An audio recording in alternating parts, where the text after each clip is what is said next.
Hi అండి, నేను doctor Vamshavardhan P.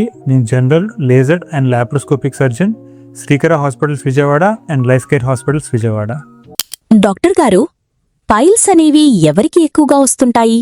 Piles అనేవి ఎక్కువగా మనకి కూర్చుని జాబ్ చేసే వాళ్ళకి, లేకపోతే ఆ ఏరియా అనేది నీట్గా పెట్టుకోకుండా ఉన్న వాళ్ళకి, నెక్స్ట్ మోషన్ని టైట్గా పాస్ చేసే వాళ్ళకి, రెగ్యులర్గా బయట ఫుడ్ కానీ జంక్ ఫుడ్, ఫ్రైడ్ ఫుడ్ ఇట్లాంటివి ఎక్కువగా తీసుకున్న వాళ్ళకి ఈ మోషన్ ప్రాబ్లం వల్ల, ఎక్కువ మోషన్ పాస్ చేయకపోవడం వల్ల ఈ పైల్స్ ప్రాబ్లం అనేది ఎక్కువగా చూస్తాం.